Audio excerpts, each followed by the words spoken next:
Isang malakihang balasahan sa hanay ng kapulisan ang naganap matapos ibunyag ni Congressman Marcoleta at Hakop ang diumuni sa bata ni Chinggoy Estrada, Chis Escudero at isang negosyanteng naghangalang Kumar. Ayon sa ulat, tinanggal sa pwesto ang ilang matataas na opisyal ng PNP na umuni sangkot sa nasabing illegal na gawain.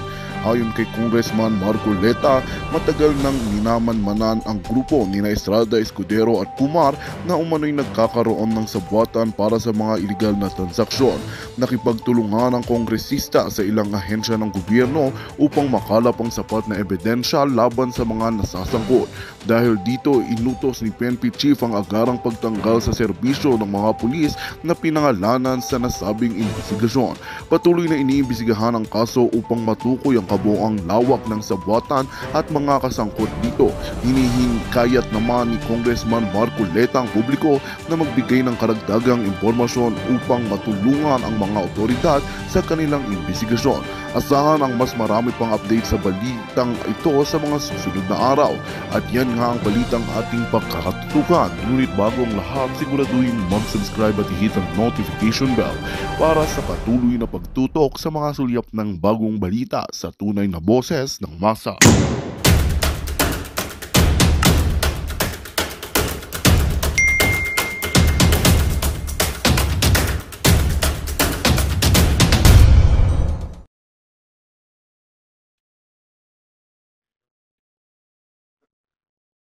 Meron, di ba? Hindi kayo humihingi ng, hindi ka nagsasabit ng Copeland sa mayor? No, sir. Oh, ay kaya pala ganyan ang operations ninyo. Huwag mo sabihin hindi. Sir, ang subject po kasi namin, sir, ay by bus operation, sir. Oh, kaya nga. Kahit ano operation yan. Mas kailangan nyo nga ng pera kasi nga may mga case build up pa kayo eh. Di ba? Sa kayo kukuha ng pera para pang case build up. Ano ba yung case build up? Bibili kayo, test buying kayo. Kaya na siguro ng munisipyo ninyo? Munisipyo ba yung hawak ninyo o city? City po, sir. O city. O di lalo na, hindi kayo humihingi ng hindi kayo nagsasubmit ng Copeland? No, sir. Kaya pala ganun ang operations ninyo eh. Eh kami, mga mayor kami. Bago kami nag-congressman eh. Lahat ng ginagawa ng pulis, alam namin. Dapat alam namin. Ito, matanong ko lang po si Mrs. Rianzales. Ito bang ginawa ng pulis sa inyo? Kayo ho ba ay nag-file ng complaint sa PLEB? People's Law Enforcement Board. Kasi yung PLEB na yan, alam nyo, ang hearing yan, summary kaagad yan eh. At saka to, pwede kaagad mag-decide ang PLEB within 60 days. Saan nyo ho ba final ang kaso? Sa Napolcom? Saan ho nag-file ng case ang Bakit naka-detain yung police? Saan naka-file ng case?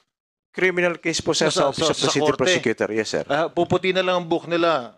Andun pa yan, di ba matapos? So, importante na ang private citizen, pwede sila mag-file ng case sa LGU, sa PLEB. Within 60 days, may summary findings na yan. Pwede na i-dismiss yung mga scrupulous ng mga police. Within 60 days. So, ito yung karapatan ninyo. Pwede kayo mag-file sa People's Law Enforcement Board. May member ho yan. I-hearing ho yung case ninyo. And mukhang may kalokohan nangyari. And 60 days ho, madidismiss ho yung mga maloko na police na yan. Ang pinoprotektahan namin kayo. Pinoprotektahan namin institution. Yung police dapat malinis yan. So yung mga madumi sa police, yun ang dapat tinatanggal. Kayo ho ang makakatulong dyan. Mr. Chair, I think we should help this private citizen na ganun ang gawin nila. We should help and assist them. Ang play pinakamabilisan.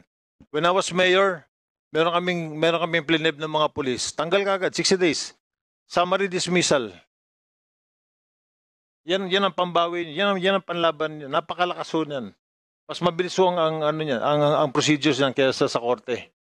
Alam mo yon, di ba? But of course, the detail when, yun ang hindi. Yes, sir. Opo, sir. So alam mo, Yes, sir. of course, alam mo rin kung paano mag-operate dapat sa drugs. Yes, sir. Drug operation. Yes, sir. Eh dapat ba nakabunit? No, sir. Kaya ka po, sir. Sandali. Tinatanong lang kita. No, sir. No, sir. Dapat, di ba? Naka-uniforme. Yes, sir. Sa Intel, sir, pagka by bus po, sir, ay hindi sila, Hindi, sir, ang nag-uniform. sinasabi ko, may naka-uniforme dapat, di ba? Yes, sir. O, may media. Yes, sir. Elected barangay official. Meron po, sir. O, sa case na yan, mayroon? Meron po, sir. May sumama Yes, sir. na barangay official? Dito, sir, kay Jonathan, sir, wala, sir. Pero doon sa kay Salcedo, sir, meron po, sir. Yan, Salcedo.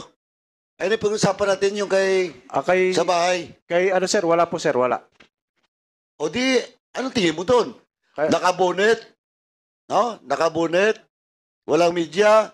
Walang local official? Barangay official? Naka-coordinate ba sa PDEA? Yes. Wag ka mag-sinungaling. Papatawag na rin yung PDEA. On that day.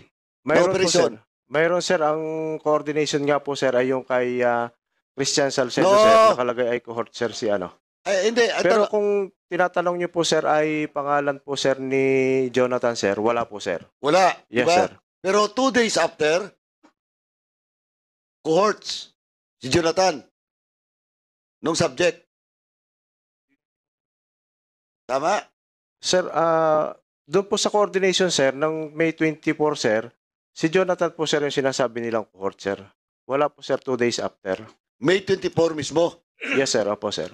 Pero yung subject ng warrant, anang by bus, sino? Si Si- Jonathan? Si Salcedo po, sir. Oh.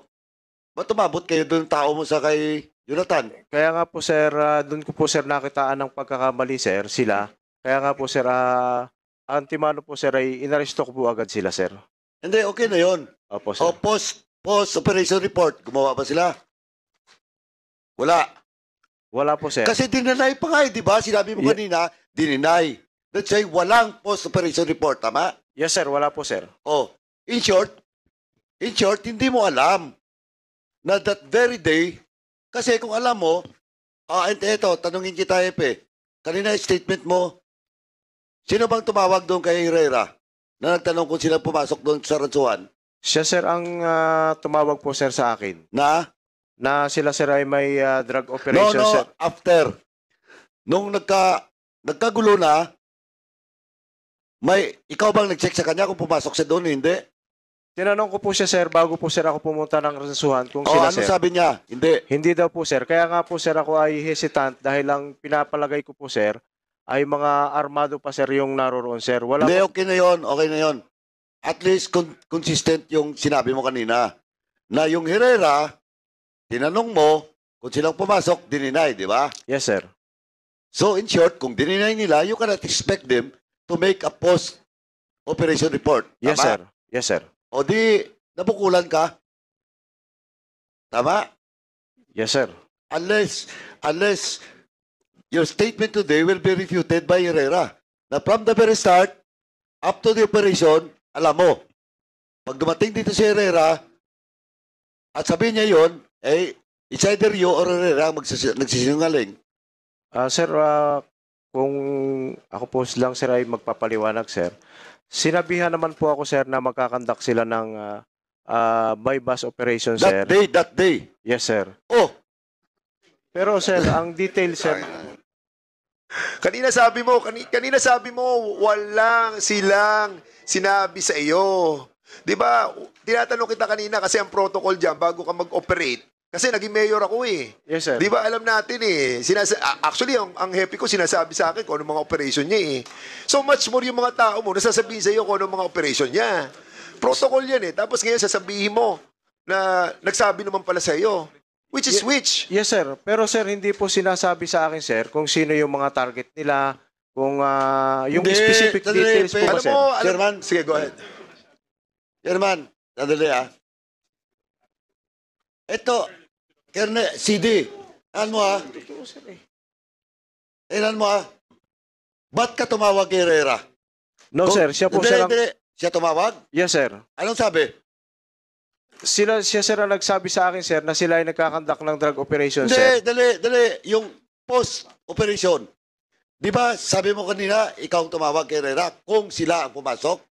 Siya, sir, ang tumawag po sa akin, sir. Na hindi kami pumasok dyan? Yes, sir. Tumawag po siya, sir, sa akin na sila sir ay nag-ooperate ng drugs sa... Dali! Ito talaga si Epe. Epe, wag ka nga magsinungaling. Ito lang, Epe, ha? Ito lang, ha? Tanungin kita ulit. Yes sir. Pag nagkamali ka, we have a quorum now, I will cite you in contempt. Yes sir. Kanina, tinanong kita, post-operation to, ha? Yes sir, post operation sir. O, tinanong kita, sabi mo, si Herrera, tinawagan mo. At tinanong kung kayo ba ang pumasok doon sa Barangay Ransuan. Sir, hindi pa po Na- post operation yun sir. Post na, kasi nangyari na nga eh. Anak na, ano ka ba naman? Sir, Hindi. Hindi. After me, ikaw na, RD. Tinatanong kita kanina, CD. Tinanong kita, malinaw, nandito lahat. Tinanong kita, sinong tumawag? Sabi mo, huwag mo muna iyon. Sabi mo kanina, tinawagan mo si Herrera, tinanong mo kung kayo ba ang pumasok sa Barangay Ransuan. Tama, hindi? sir, ang sinabi ko po kanina sir at nakasulat po dito, nakatanggap ako ng tawag mula kay Captain Herrera at tinanong ko sila kung sila ang pumasok sa bahay ni Reynalyn sir.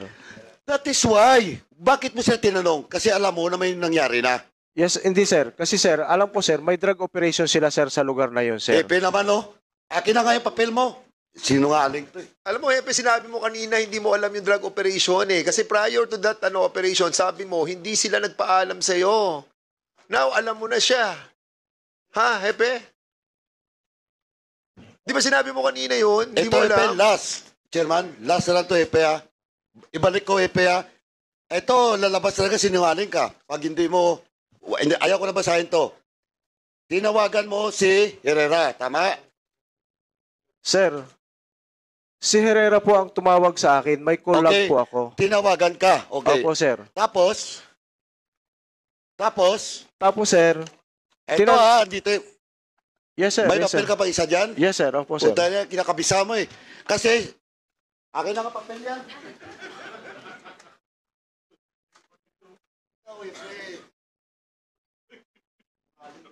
Sir, ang totoo yan po sir ang sasabihin. May I remind the resource speaker, O sige nga. sandali, Congressman. Reminder uli ha, mag-ingat-ingat po sa mga sasalita ninyo. Please lang po, ha. Sige, go ahead. Chairman, ganito lang yan. Epe, pag-i-off mo nga. Epe, ganito lang yan. It happens May 24. Napaka-sensitive because ang biktima is witness of this committee hearing. Now, hindi pwede, Epe, kahit wala kang papel na hawakan, kung totoo ang sinasabi mo, kayang-kaya mo yan sabihin. O, sige, tinawagan ka ni Herrera. O, then, anong pinag-usapan nyo? Sir, nung tinawagan po ako ni Herrera sir, tapos sir, sabi niya sa akin sir ay, di nakatanggap po sir ako ng tawag. Kasi sir, papunta po kami ng Ransuhan, tinanong ko siya sir kung sila yung pumasok doon kayo sa bahay ni Reynalyn sir. Okay, stop. O, ikaw ang nagtanong. Tama? Yes sir, ako po sir ang nagtanong. O, ano sagot niya? Hindi sir, hindi O, sila di- pumasok. Ito, in short, ba't ka magtatanong? Kung hindi mo alam. Taga-CP, oh. Oh, ano? Ba't ka magtatanong? Kung hindi mo alam. Oh, sige nga. Kasi sir, may reklamo po sir si Ma'am Reynalyn na may pumasok po doon sa kanila sa Ransuhan sir eh. Kaya sir, Oo Ako, nga, ang sinasabi ko nga, tinanong mo, di ba, si Herrera kung silang pumasok? yes sir, O, opo pero sir. si Herrera din nag-report sa iyo na may drug operation. Yes sir. O, di alam mo. Di ba? Sir, ibang operation naman po sir yung kanilang sinasabi Ah, sir. Kasi sir, may operation. Ay, sandali, Epe. Ito, nakikinig lahat to. This will be your last chance. And I will move to cite you in contempt. Alam mo, hindi. Epe, ha? Ba't ka magtatanong? Tsaka bakit ang sagot sa iyo is may operation sa Ransuan? Then, ba't ka magtatanong? kung hindi mo alam? Sige nga. Sir, kasi nga po, sir, ay may nangyari pong insidente. Kaya po ganun yung aking tanong sa kanya nung tumawag siya sa akin. Dahil, sir, pagpunta ko po, responde ko nga po doon, sir, baka nga sila kako yung pumasok doon sa bahay ni Ma'am Renilyn, sir.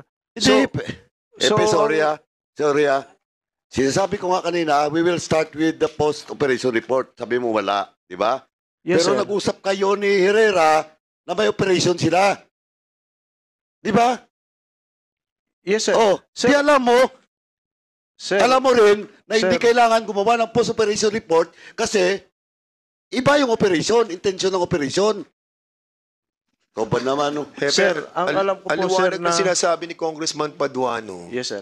Sir, Kasi hindi mo, sandali muna. Opo, Kasi prior to the operation, wala ka namang alam eh. O bakit mo sila tatawagan na sila yung, dahil nag-report sa iyo itong sila Rian Sales, nag-report sa iyo, tapos, nung tumawag sila, tinanong mo sila kung sila. Eh, hindi mo nga alam eh. Wala ka nga alam doon sa nangyari. Meaning, alam mo siya eh.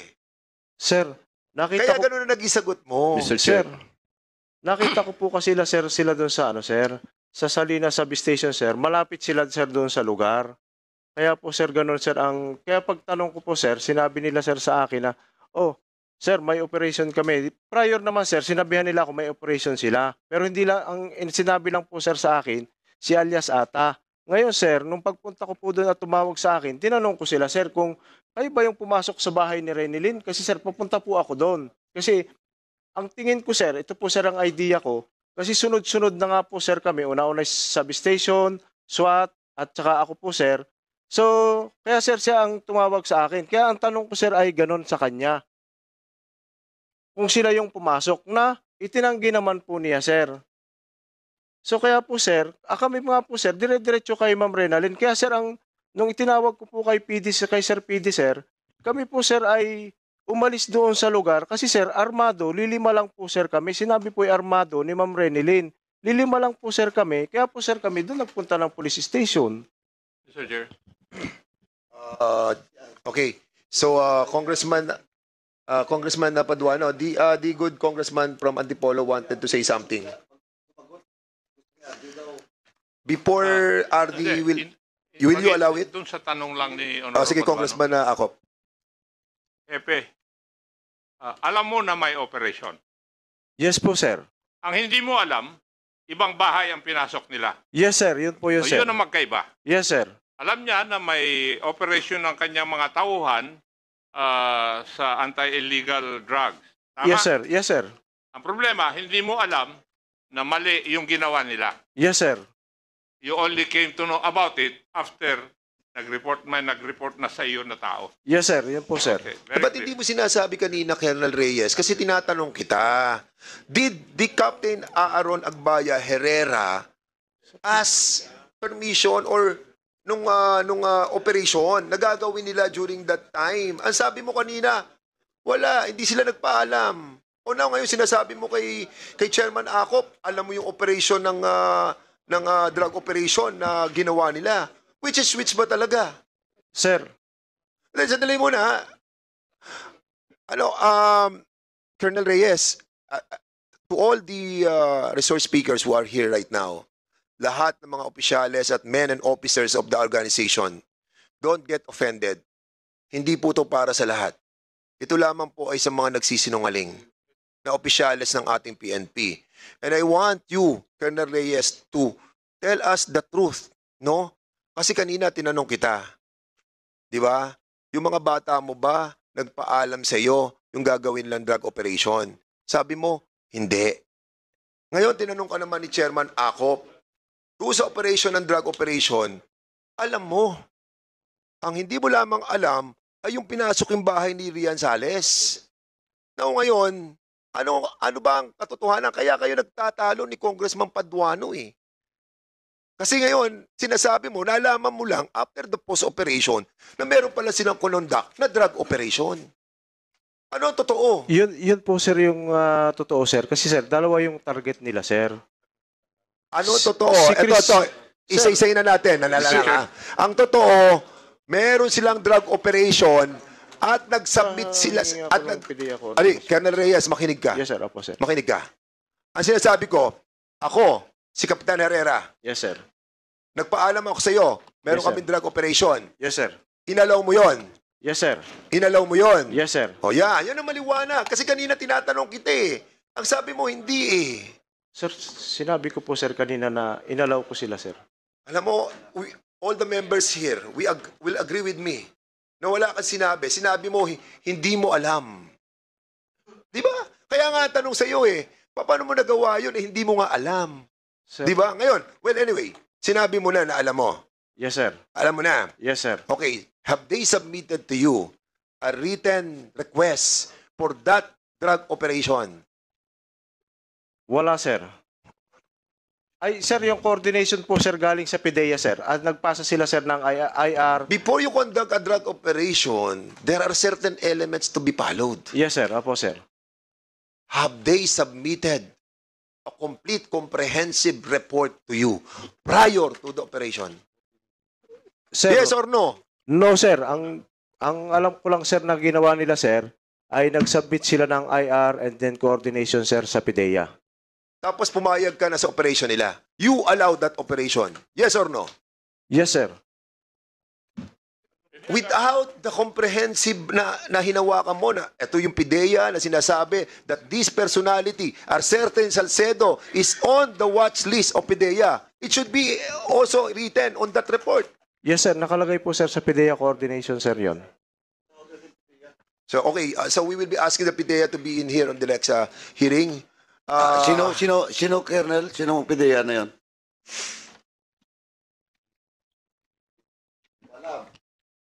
Anyway. Sir, nandito po, sir, sa akin yung PIDEA coordination, sir. Mr. Chair, Sige, Congressman Gomez. iisa-isahin ko lang, Colonel Reyes, no? Okay na. Yes, sir. Meron na. Prior dun sa operations, sinabi nyo na sinabi ng tao mo nila Herrera na meron silang bypass operation, may drug operation sila, correct? Yes, sir. Okay. Ibig nyo sabihin, nagkabulilyaso yung operations pagkatapos dahil sa maling bahay yung pinasok? Yun, sir, ang... Tama ba yung storya? yes, sir. Yun ang... Ibig nyo sabihin, Colonel, na yung mga intelligence gathering na ginagawa nyo, ganun kahina. Sir, Para pasok. Kasi, imposible hindi nyo mapinpoint yung bahay eh. Mahabang intel ang ginagawa ninyo bago tayo gumawa ng drug operations eh. Kasi, bakit? Bakit kailangan maayos yung intel nyo?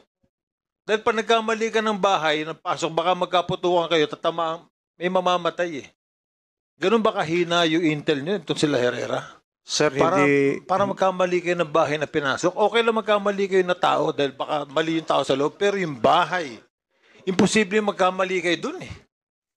Sir, pasensya na po at wala po kasi akong first-hand knowledge nung pinasok nila, sir, yung bahay na yun, sir. Hindi ko po alam na na ganun nga, sir, yung nangyari na mali yung bahay, sir. Tama yung sinabi ni Chairman eh. Gumagalaw yung tao mo na hindi mo alam. Alam mo, masakit sabihin talaga, Colonel, pero parang ganun nga yung lumalabas. Ina-undermine ka ng tao mo, iniisang ka nitong mga ito. At tapos, and then, pag nabulilyaso, dahil ikaw yung hepe, ikaw yung matatamaan eh. Yes, sir. Kaya nga Di ba po, sir. ganun nangyari, kaya ka na-relieve eh. Yes, sir. Kaya nga po, sir, yung pagkanda ko, sir, ng in-depth investigation, talaga po, sir, namang pinakulong ko sila, sir. Inaresto ko at pinakulong ko, sir. Dapat talagang ganun. Yes, sir. That's why we will really have to, Mr. Chair, kailangan talaga very strict tayo sa procedures and protocols. Dahil sa experience ho natin, ito nagpuliso ito, nag-governor si JJ, nag-mayor. Nararamdaman namin yun eh. Na pag nagkamali tayo sa operations natin, buhay ng tao yung kapalit nun. Yes, sir. Ako lang pag may pumasok na pulis sa bahay namin, walang search warrant, tapos tinutukan ako, magkakaputukan ho tayo ng ganun. Diba?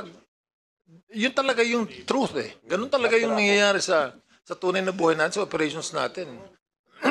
Pag nanalo kayo, sabihin nyo, lumaban ho yung tao eh. Pag nanalo kami kasalan kasi naputukan namin yung pulis. That's why we will really have to be very strict sa mga protocols natin. Very strict, but at the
Magandang balita ang hatid namin sa inyo ngayong araw. Sa pagtatapos ng aming balitaan, nagbigay kami ng mga mahalagang impormasyon. Maraming salamat sa pagtutok at pagsuporta sa aming programa. Huwag kalimutang manatili sa mga susunod na araw para sa mga bagong balita at mga kwento na dapat nating abangan. Mula sa Boses ng Masa, magandang araw Pilipinas!